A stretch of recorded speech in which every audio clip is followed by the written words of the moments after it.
Bam. All right. We're back in the virtual studio, joined by all the wonderful coaches. Bullet Point Open is wrapped up. Looking at the leaderboard right now.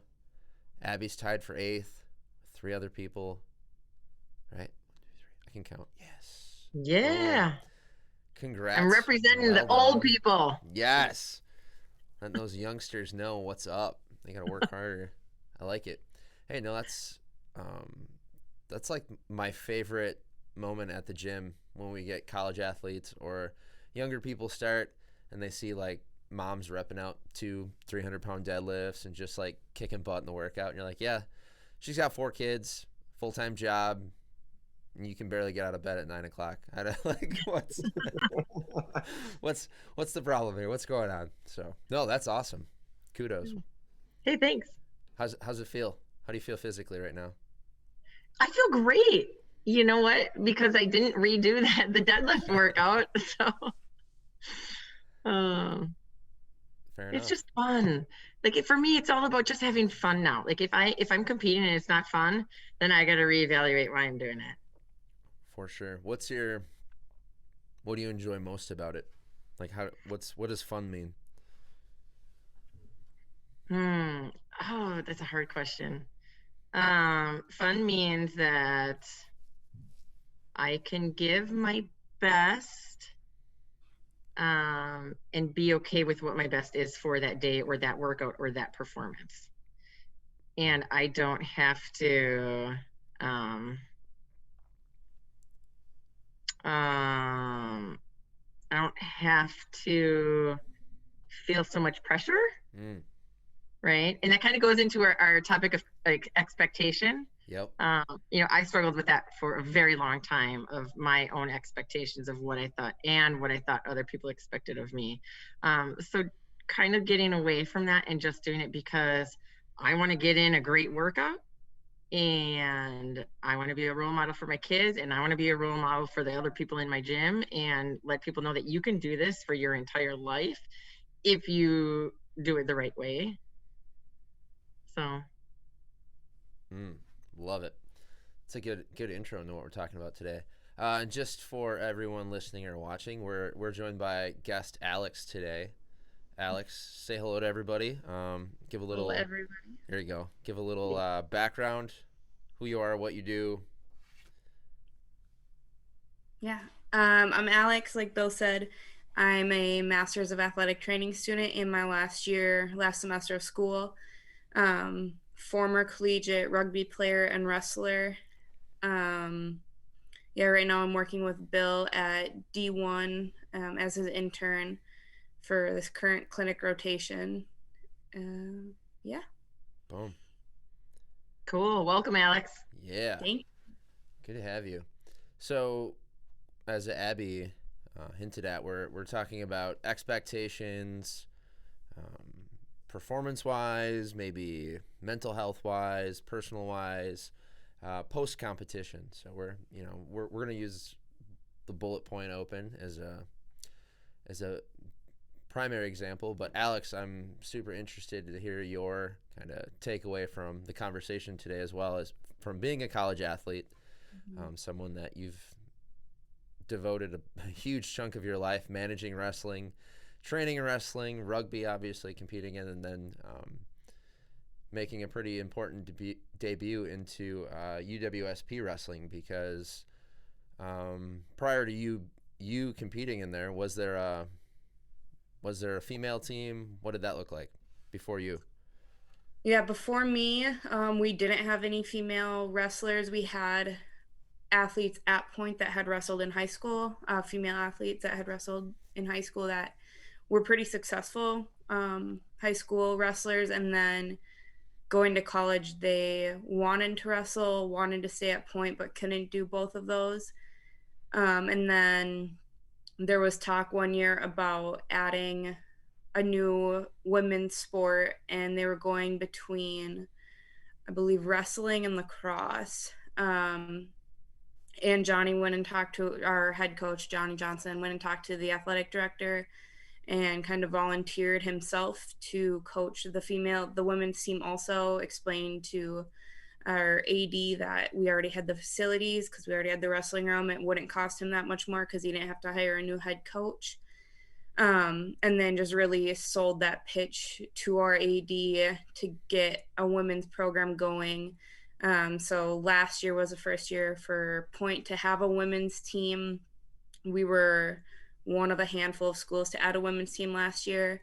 Prior to last year, they were competing as WCWA, Women's Collegiate Wrestling Association. And then last year was kind of our transition into the NCAA. So this is the first year they're an NCAA varsity sanctioned sport, which is super exciting. But yeah, so big steps in the women's wrestling world. There's a lot more schools adding women's wrestling now, which has led to more schools adding men's wrestling too, to kind of stay Title IX compliant and just kind of makes sense to add both of them.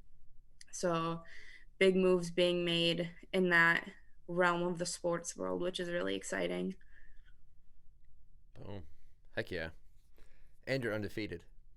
And I'm undefeated. Hey, that's awesome. 1-0. There you go. But Man. Hey, undefeated sounds a lot better.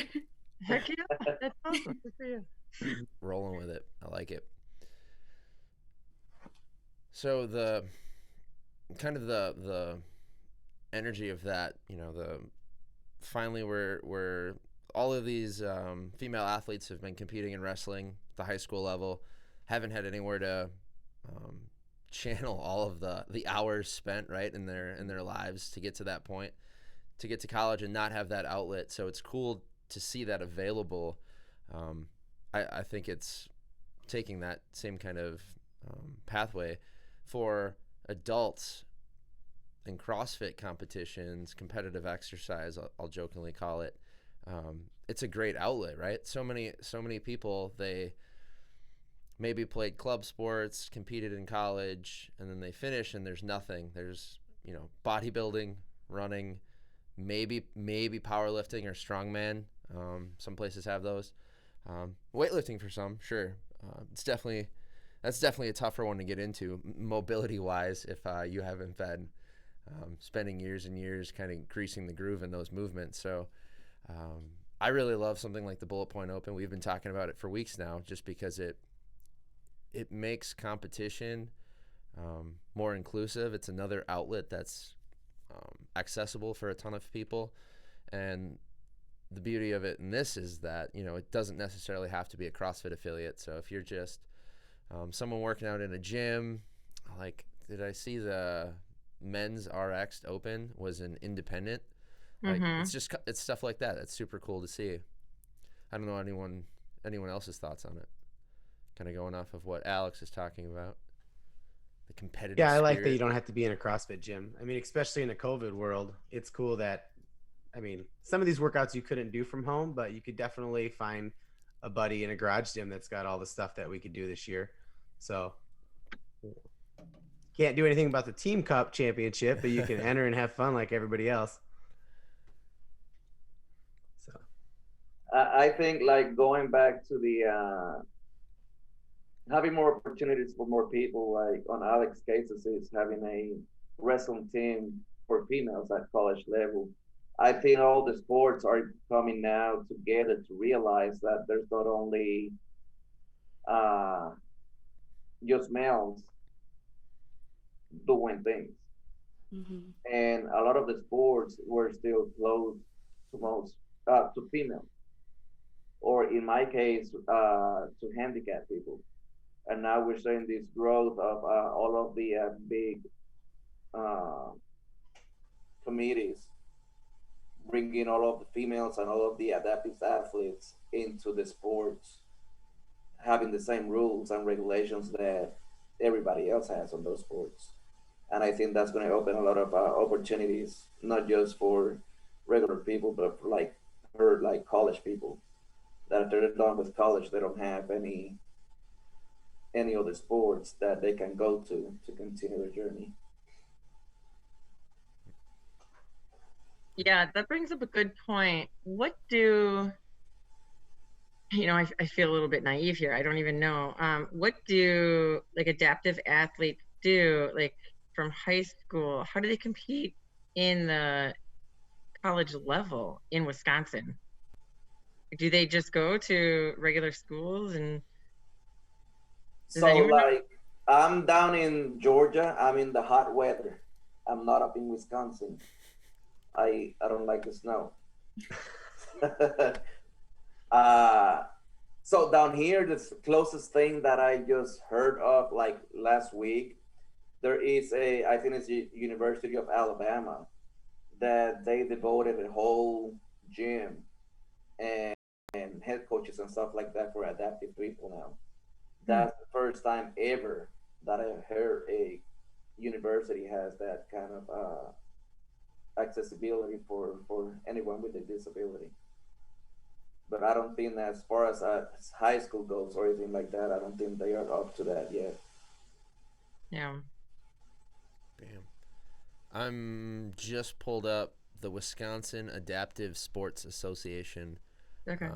to promote community collaboration of adaptive sports and recreation opportunities to those with physical disabilities and or visual impairments in Wisconsin. So there's a whole list of statewide programs for recreational, intermediate, competitive, and elite athletes. I'm seeing lacrosse, basketball. I mean, they've got some pretty big sponsors on here, like the Bucks sponsor them, Medical College of Wisconsin, Paralyzed Veterans of America. They've got some pretty big sponsors on here, which is cool. But yeah, up until you brought up that point, Abby, I too am a little embarrassed to admit. I'm like, oh man, I never even. Right. But you see, like on that one, you guys have they have the Paralyzed Veterans of America. Mm-hmm. That is a military only members, right? And I belong to that organization. And like for me, I live in South Georgia. So for me to go to any of the events that they hold is about 3.5 hours away from me. Mm. So even though they have some of those things in the states, in some states, it's not accessible or feasible to pretty much for anybody that everybody that wants to do it to go and join them, and that's a sad thing. Like I said, for me, all of the things from me are about 4 hours away. If I want to become involved in anything with the state, as far as any sports goes, and that's what I love. CrossFit. CrossFit will give you that competitive thing at your own level, without having to be with any of these big groups and stuff like that. For sure. Yeah, I as soon as you mentioned the travel distance, was looking at the programs offered here in the state. We got sled hockey, quad rugby, wheelchair softball, wheelchair tennis, bowling, lacrosse, basketball, bocce ball, nice, and then goal ball. I don't know what goal ball is. So how do we get CrossFit on that list? Right? I was just thinking that we need to reach out, Yeah. make that happen. Chirp into John's ear for sure. Yeah, it's because it's good to kind of like Mike's been saying, piecing all these things together, right? Adaptive athletes, male sports, female sports, getting them all open and available for everyone to have access to. Because as we've all been talking about over the last couple of weeks, just from the needing a physical outlet, the mental health benefits from movement, competition, and primarily community. I think just about everyone here can think of a time on a team, a group of friends, or some kind of like close tribe that we've all been a part of, that it helped us through whatever we were going through, or just fond memories. Bam. Fair enough. So, speaking of competition, James, you did the workouts, but you didn't sign up for the leaderboard score. Yeah. What's going on there? There was a time you and I competed You were very competitive in exercise. How'd those expectations change? You know, for me to have fun on something, I actually have to have fun, like while I'm doing it, during it, afterwards, be happy with myself.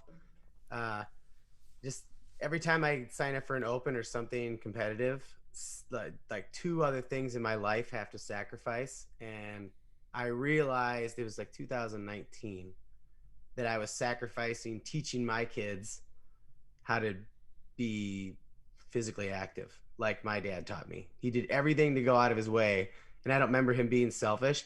So for me, I felt like I was being selfish, and I just got to teach. I like teaching, and I love teaching people how to be competitive. But like what we're going to talk about, the number on the leaderboard, like was just focused. And my wife was a huge supporter, but then I noticed that I wasn't doing what I needed to do in my personal life because the score doesn't matter. But I have to not sign up for the score to not matter. So Gotcha. I did this workout, and I did it with a buddy and paced him, and I did step ups, and I was thinking, man, it'd be faster to do box jumps, but I don't want to do box jumps, so that's fine. And then I was thinking, but it would be a lot faster. Then I was like, well, I'm not entering my score, it doesn't matter, and I'm just doing the workout with my bro, so that's all that matters. So it was fun. I did this workout and had fun. So Love it. But you did step up. yeah, I did box jumps for the first round and then step ups. And that's another thing I thought too. Like I did step ups and I'm like, well, why am I not jumping down? It'd be faster. But then in my head, I was like, because I'm having fun. Yeah. Not being in total pain cave. So yeah, I had fun. I had fun with it. I like it. Yeah. So you can't have a name. You can't have your name on the leaderboard for it to be fun. I like it. Yeah, it was never even fun when my name was on the leaderboard. Yeah. It was yeah. I was never happy with my results, and when I'm never happy with my result, that's just not fun. It's not a fun place to be in. So Have you always been that way competitively? Do a quick recap. Like what did young James compete in? What was the energy there? And then bring us to 2019 when you realized things were being sacrificed. yeah, I was a wrestler in high school at a really competitive school, and that really actually turned me off and like made my mind the way it is to competitive sports because I didn't actually enjoy it. I was just hanging out with my friends, but to compete at their level, I had to keep up, and I couldn't let them down. So it just took the fun out of it. But I've always just weightlifted and just chased the numbers. If anybody follows me on Instagram, I love back squatting, and I just love chasing the numbers. And there's so many ways to do it. So that's me. Wrestled, weightlifted, and I just have to take myself out of the competitive atmosphere. But I love coaching people and seeing their potential, and then when they reach it, like positively reinforcing them that was awesome what you just did, because they don't have the same cuckoo mindset I do, and then they get so happy with their performance. I like that better. I like making somebody better, so I'm competitive that way now. Mm-hmm. So yeah, I like it. Did you ever really enjoy compete? Like, did you ever do like, not just online CrossFit competitions? Did you do like actual? yeah, on site. I did on-site ones. Those were fun, but I did those as teams. I've never done an individual competition because I did too much of that in high school, and I just didn't like the feeling. The team competition is fun. Like we did it for the MAC last year, and we qualified, and because of COVID, we weren't able to go to the MAC. Mm-hmm. I had fun during all that because me and my teammates were having fun. But if you've ever done a team workout, you never have to dig as far in the pain cave either. So yeah. I had fun last year for a team. That's about it. Yeah. And with Bill, the first competition I ever did, that was fun because I didn't know what to expect. Mm-hmm. So I had a blast. That was a good time. Yeah, that was fun. Yeah. Like I think we got eighth, and I was totally happy with that because, I mean, I think you told me the weekend before. Bill actually messaged me to see if I knew somebody else to compete. Yeah, I did. Oh, my original my original partner ended up. I don't remember what he did. It wasn't at the gym. It was just like at home doing something. Tweaked his knee, and he could barely walk. So he's like, "Well, I can come." I'm like, "We don't need." And he's super competitive, so he would have been in a very, very poor mindset had he gone through with it. So I was like, "No, I'll find someone else." And I messaged James. I was like, "James, do you know anyone that lives near there? You think they would want to compete?" And he's just like, "I will. I'll do it. I'll do it." I'm like, "Oh, sweet, that works." Awesome. That was fun. That was a blast. It was a good time. Mm-hmm. Yeah, James, it's funny though that you said that you don't go deep in the pain cave with the team, because I just did the Dakota Games with Mhm. 2 girls, and I feel like I exerted myself a little bit more because I didn't want to let them down, because they're more like engines than I am. Mhm. And so I was like, oh my God, I really got to pick it up because I know that I'm not going to be able to keep up. And so it's funny that you say that. Like, my mind works the opposite, I think. Well, maybe it was too part of the competitions I did. There was a lot of work rest, so you're in the pain cave for less time, not like a True. 20-minute AMRAP. So, Yeah. yeah, it's fun. Definitely. Yeah. Yeah. Big. I like the team comps. Or I do it's too. you go very deep dark, but then you come right back out because, like you said, your interval's shorter. Yeah. And you, for whatever, maybe it's because you're in the cave, you're in that discomfort with friends, so it's like you've got a little bit more support. I don't know. Maybe I'm just playing tricks on myself. Who wants to go next? Who wants to take us down their competitive history to the bullet point 2021? 2021 now. I can go next. Going back into what James was saying about we get too deep into things when we're doing a competition that we forget other things for that competition or whatsoever. Um, I started CrossFit in 2014, and I started competing in 2016. Back then, the adaptive community for CrossFit wasn't as big as it is right now. So it was something great to be able to participate against uh, normal people, quote unquote. And I did compete for about 3 years. And during those 3 years, it took all of it. It took everything from me. So it took away from my wife, from my son, and all of that because I was so focused and that we had the opportunity to compete and show the people what we could do that it took away from them. Um, Now, as up to date, the only competition that I did last year and this year was the bullet point for that same reason. Because once I get into a competition, I like to prove myself. And when somebody knocks you down from that top spot on the leaderboard, it hurts. And you go back for more, and then you take away from your family. So I also decided to stop doing things like that because I like coaching, and it was also taking time away from the coaching thing, plus my family. And now I'm just happy with just seeing the results that I can get day to day on my own scores, on my own lifts and stuff like that.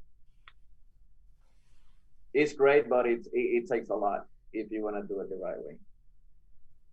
Mm. Yeah, it's a real mind shift, right? Yeah, yeah. I'm And we don't get paid to compete, so it's even harder. there's definitely that component of it. Yeah. I'm interested to hear. So James and Mike are, very very similar kind of mindset when they're fully into the competitor's mindset.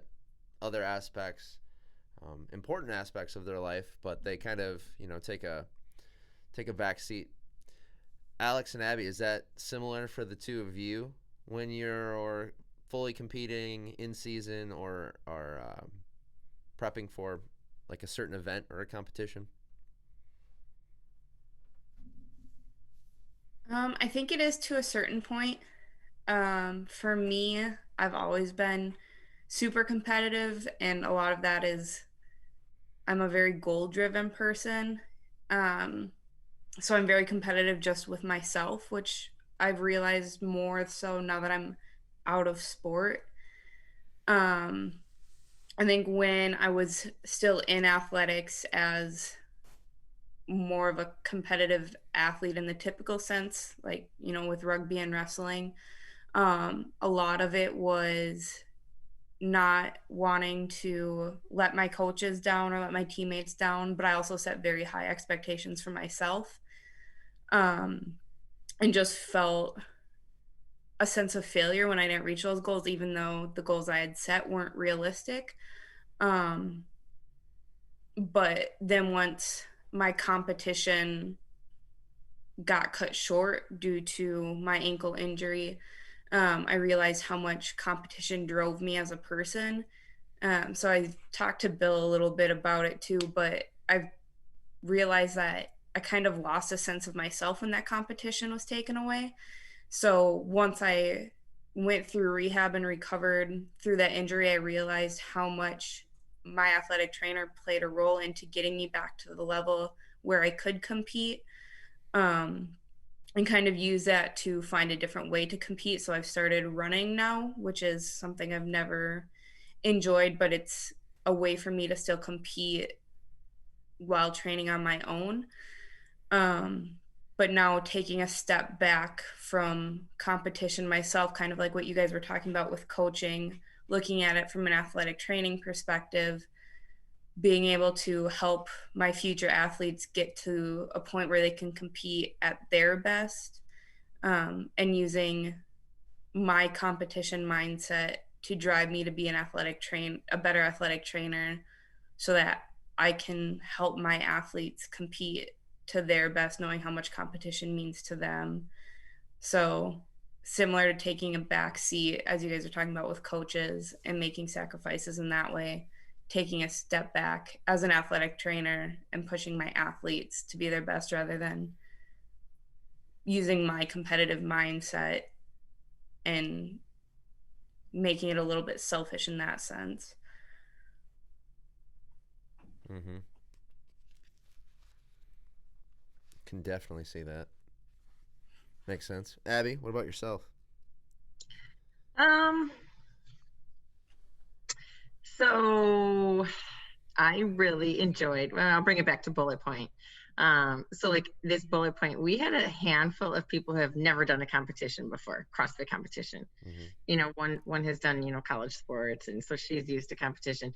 But me, like, I'm pretty good at keeping things separated. Like, I take so much pride and joy. Bill, why are you laughing? That's I was expecting this from you because I just from when the other two were like, man, things were falling out, falling between the cracks, and I just the look on your face, I'm like, I don't think that happens with Abby. So Okay, don't get me wrong. Things definitely fall through the cracks.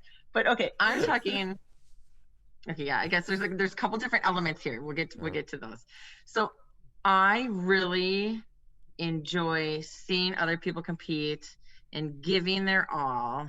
And I love being the person that can, cheerleader and coach them through it and witness it. And, I take a lot of sense and pride of that in that. But then I still like to compete. I do. Now I compete at a different level, I guess, and I have different expectations, for myself. I don't expect so much out of myself because I know that I'm juggling so many things. I'm juggling 3 kids and a husband and a full-time job and school. And so competition is not my number one, but it still can be something, mm-hmm. right?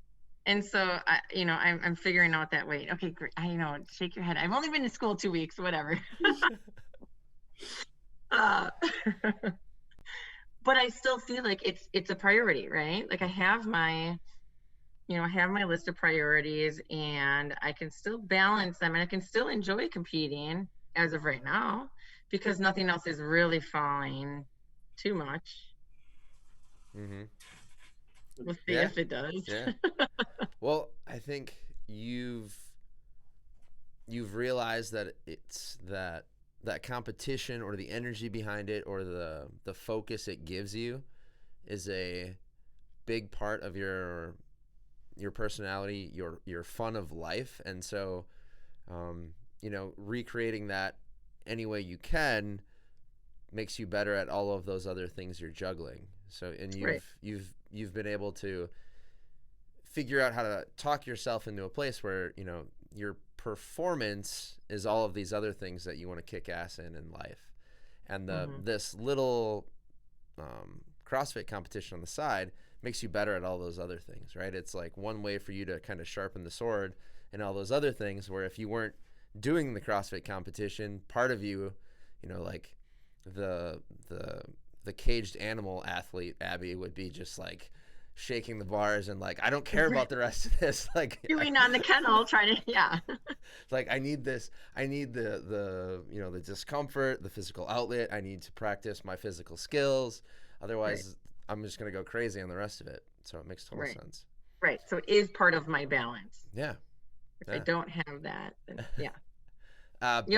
that's why I keep playing volleyball. Balance is overrated. Come on, just juggle all the things. Yeah, right. all of us on here, interesting people to talk to. Balance, it's not always there. Let's be honest here. It's just, it gets talked about a lot in like resolution stuff, balance and whatnot. But we all know. I mean, James has got all the things going on. There's no balance there.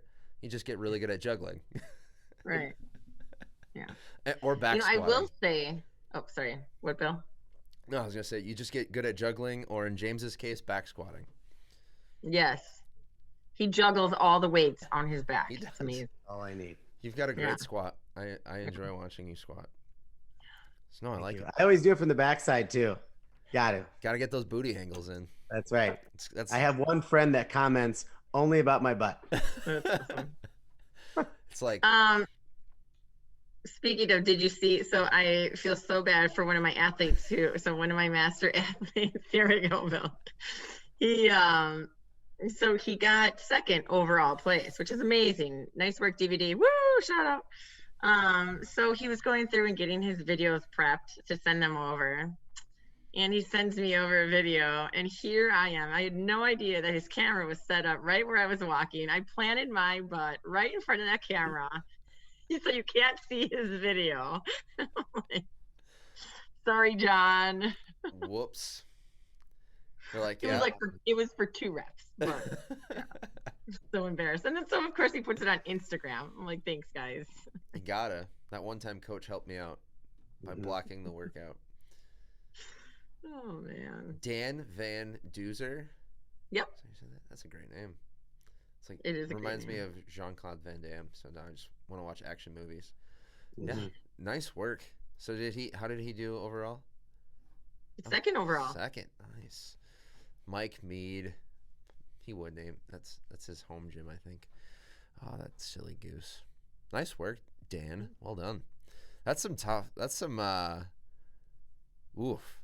The men's Masters RX. I know Mike and Chris, and they're both super fit dudes, so that's some tough competition. Dang. Yeah. Good for him.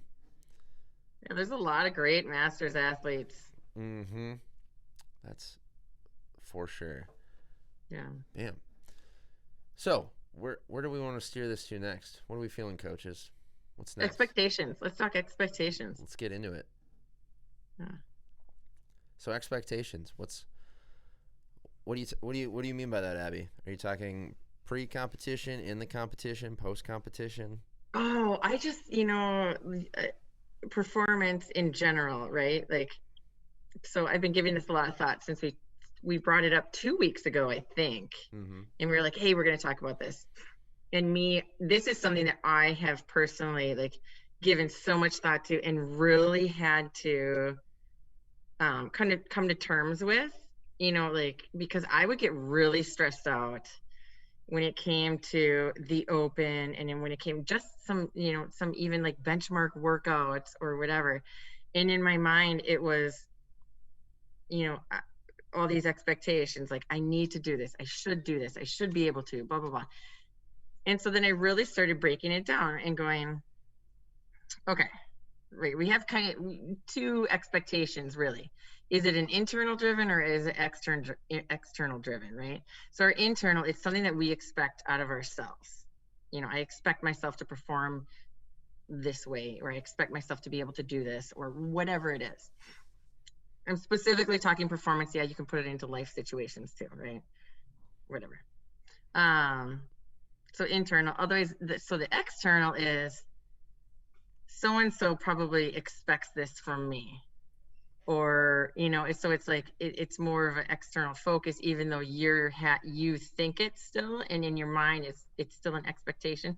But you have to really think about, where is the expectation coming from? Is it truly my expectation of myself, or my putting so much emphasis on what someone else is thinking that I should do or how I should perform? So for you, external, is that social media? Is it the community at your, so if we're talking like a fitness competition, is it the community at your gym? Are you creating this external expectation from them? Or for me personally, yeah. Yes, especially being the leader at my gym. And I started getting kind of anxiety about this, especially after my wrist surgery. And I'm like, I can't do handstand push-ups. They're expecting me to be able to do this. They're expecting, you know, and so it's like, it kind of led to, you know, just a lot of anxiety for a while for me. And I'm sure it does, you know, other people, and they don't even realize it, you know. But I also think, okay, here we're going to go into the rabbit hole a little bit. So for me, I go, okay, let's dive into that. So as far as your internal expectation, like what you think of yourself and what you expect out of yourself, you know, now we can evaluate, okay, as far as my performance goes, why am I expecting this? Am I expecting to do really well on this workout because I've been working on these skill sets and I've been putting in the time? Or am I expecting to do really well because I've been a member at this gym for 3 years and I should just be able to do this stuff now because I've been a paying member? You know, it's like that earned, it's kind of like an earned expectation, if you will. It's not a technical term. I made it up and it sounds legit, right? Does that make sense? I'm following. I'm picking up what you're putting down. What's that? I said I'm picking up what you're putting down. Yeah. You know, so that's another thing. And I think that people just, you know, it's like when people hire personal trainers and they go, okay, well, I'm not losing any weight. And the trainer goes, well, are you doing what I'm asking you to do? Well, no. Okay, well then you're not gonna progress, right? Yeah. I had that one of those moments on Jester's Complex. One of our more competitive athletes, they came in. They're, you know, what was the last term you used for the internal expectation? Deserved, was that the one? Deserved expectation. So they're like, well, I lifted this weight at a certain other time, so it should just happen today. And then I laughed at them. I'm like, oh, that's adorable that you think that's how the barbell works, but that barbell doesn't give a shit about what you've done in the past. Right. like it's totally on today. It's like, how's your sleep been? You know, how did you warm up properly? Where's your mental state at? Right. All of that plays just as big of a part as, you know, the physical capacity part when we're talking about max effort barbell lifts. Right. James, what's your, I can see you want to jump in here. You're a heavy back squat guy. What's your philosophy on max effort barbell and somebody actually asked me that the other day. They were like, man, I think I could have got more. I'm like, you probably could have, but you never know what day. You know, some days you back squat, let's just say back squat, and you feel really good and you hit the weight. And then 4 days later, if you're on the cycle I'm currently on, you feel like crap. And you're like, well, I just hit this earlier. And it's everything adding up. And it could be any little thing wrong. It could be you were stressed out that day that just blows your whole day up. Honestly, stress will just blow everything up. because then a heavy back squat is stressful too. So yeah, there's no particular perfect thing. I've had a few open workouts. Like I've done this before. I can do 100 burpees. This is going to be an easy workout. And then you die and you're like, what happened? You know? So for sure, every day is its own little situation. I Yeah. get stuck in the external pressure, you know, like being an owner, and Mhm. people expect you to perform at the best level that they see you perform at. Um, I like to show me falling apart too, though, because that's like, because especially now, you know, I'll hit some days and I just don't feel great, and that'll be it. I'll just coast through it. So I started putting my notes in my workouts more too of how I feel during workouts and why I feel that way, because I want my members to see that. So yeah. I try to do that too, James. So I try, like, I scale on purpose a lot just to show people, hey, you don't always have to RX. Mm-hmm. Like, it doesn't matter. That shouldn't be your focus. So yeah, I'll do that too, and I'll purposely like write in the little note like, hey, I'm really trying to work on da da da da da. So I decided to scale in, you know, whatever, or Right. Yeah. leading by example, right? You try. Yeah, I like it. yeah. But that's another. So you brought up two good points. Is that um, we talk about giving your 100% every day. That doesn't mean you should go out and kill yourself like every day at the gym. Like your 100% is relative, not absolute. And I think some people still get caught up in no, my 100% looked like this one time, and that's what it's going to be every day. Mm-hmm. And so I think people really need to, set back, and that's I think more of an internal expectation. But as far as I have fun now because I go, yeah, sometimes my 100% is actually 70% for the day. Mm-hmm. And that's okay. I still got a workout in and I feel great, and I'm going to be able to work out tomorrow. Mm-hmm. But then, so the other point that you brought up is like the, comparing. I really expectations are tricky, right? Because it's kind of like comparisons. And so expectations of, well, I did this workout, last year or in the open or whatever. And then you can't look at just that. You have to look at, was I in a different chapter of my life? Okay, I had one kid, not three kids. Okay, it's just different. I was eating different. I maybe was, undergoing stress, or maybe I have more stress now in my life, or, yeah, how is my sleep and my nutrition and my recovery? How's my hydration? There's so many factors. So you can't just, it's not apple to apple. So I think people underestimate those expectation factors. Something that I learned is like for myself, I have no expectations on a good way. Okay. I don't expect, nobody expects, I know none of my athletes expect for me to be good at anything because I'm just different. So that's a relief for me. I hear a lot of gym owners saying, yeah, but I should be the best, or I should be able to do this if I'm going to ask him to do this. That's what we think it should be done. That's what we think is right. Uh, but there's nothing set in stone that says that we should be able to do that in order to teach that, right? So sometimes we put things in our head, oh, I should be able to do this, and then we lose the time stressing out about it and doing things like that. And sometimes these people, they don't care that we can do that as long as we can teach them to do something, you know. I used to always be like, yeah, I should be able to do this. And then when I couldn't do it, I would be like, fuck, I fuck it up. So now I just go more in the chill way that, yes, I'm going to do this today. Should I be able to do it? Who knows? And then if I do it that day, it feels great. If not, it's just another day. But I think sometimes we waste a lot of time thinking that we should, or what people expect from us. And sometimes these people, they don't expect that from us. It's just our brains telling us that that's what they think.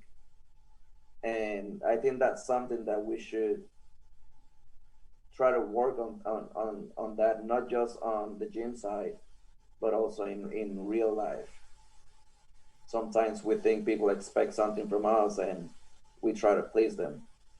And then that changes from us, and we get stressed, and that carry on to something else in life. For sure. I remember all I wanted to do was like my dad, I just wanted to make him happy. And I talked to him later after all my competitive stuff, and he's like, I just liked watching you wrestle and work out. He just So did. you see, Yeah. and you had all that stress in your head, and I want to make him proud, and he was proud of you. Yeah. Yeah. It was, which is pretty awesome. Which is pretty awesome. And that's usually what people think, but there's that, you think there's this massive external stress. Yeah. Really, somebody just wants to watch you work out. Yeah. They just want to watch you do That's it. all they want. Yep. That's it. Yeah. I like it. Alex, what do you think about internal, external? Yeah, I kind of going to the last point James just said about you think there's this massive external I can't think of the word. Expectation. And for me, I do that a lot. Like I assign other people expectations of myself. And really it's just all internal expectations, but I assume that all these other people have the same expectation of me that I have of myself, which gets in my way a lot. I think one of the best examples I have of it is wrestling last year. I had never wrestled competitively. My coaches knew this, but because I grew up watching the sport, devoted so much of my time to the sport, had practiced before, just never competed, I expected to go out there and be a standout on the team. So I assumed because I had these expectations, my coaches also had these expectations, which they obviously didn't. They knew I had never wrestled before. Watching something, studying something is very different than going out and doing something. So they had no expectations for me. They wanted me to go out there and enjoy what I was doing because I loved wrestling.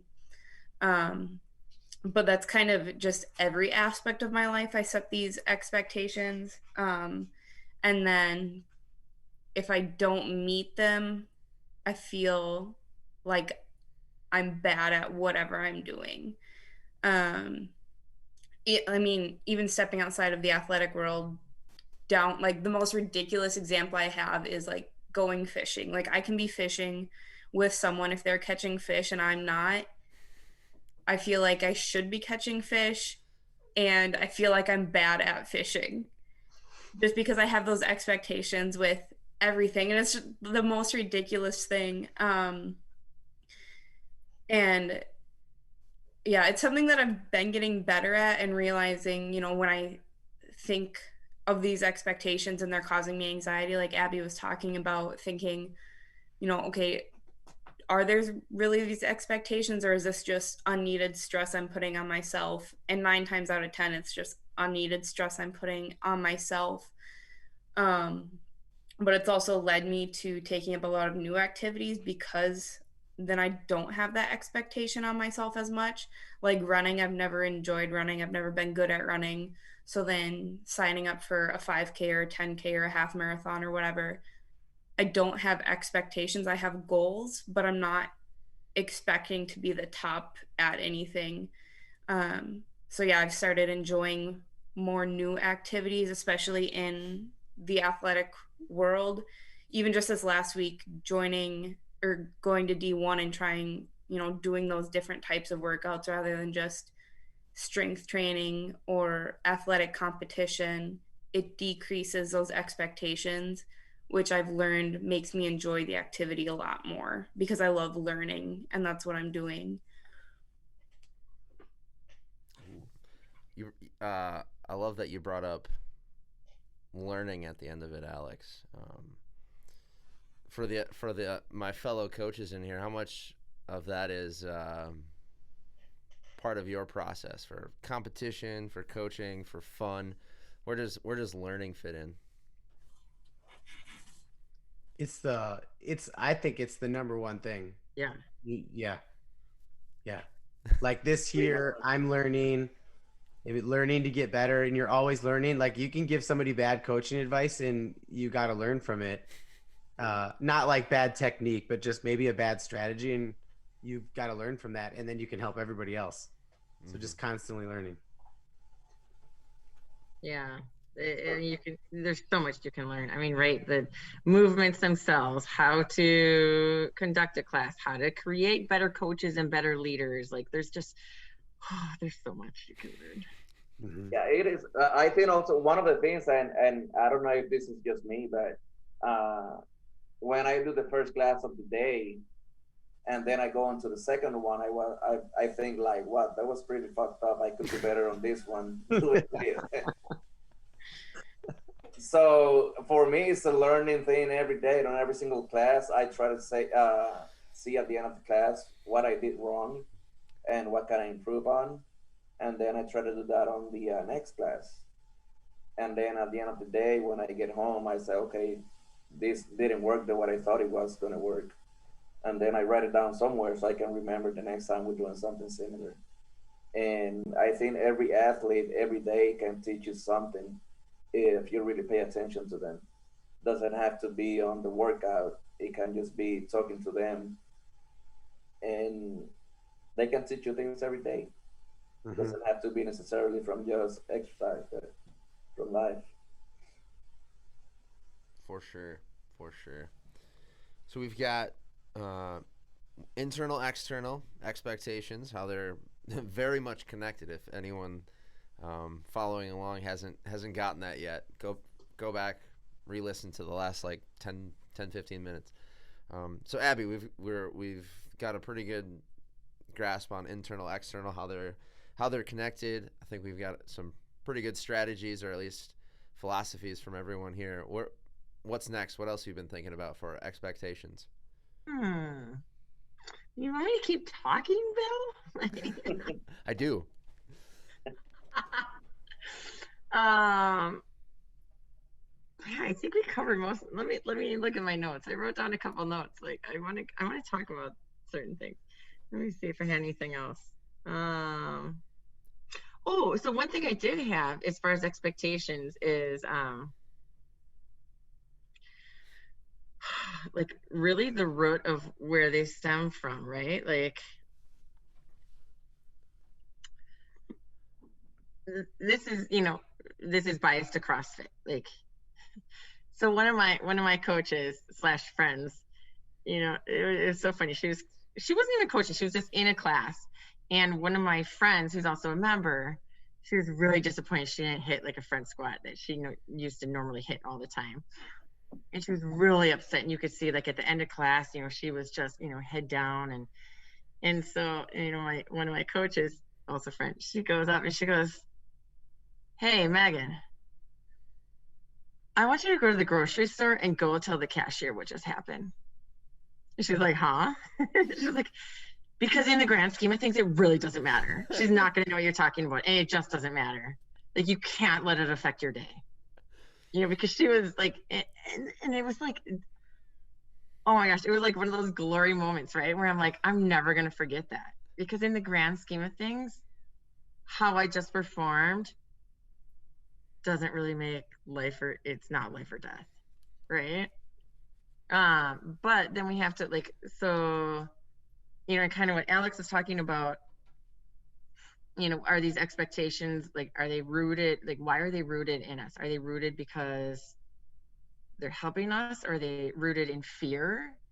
And so you go down to this like super psychology level. You could just, there's so many things that you can really dive into, with those expectations.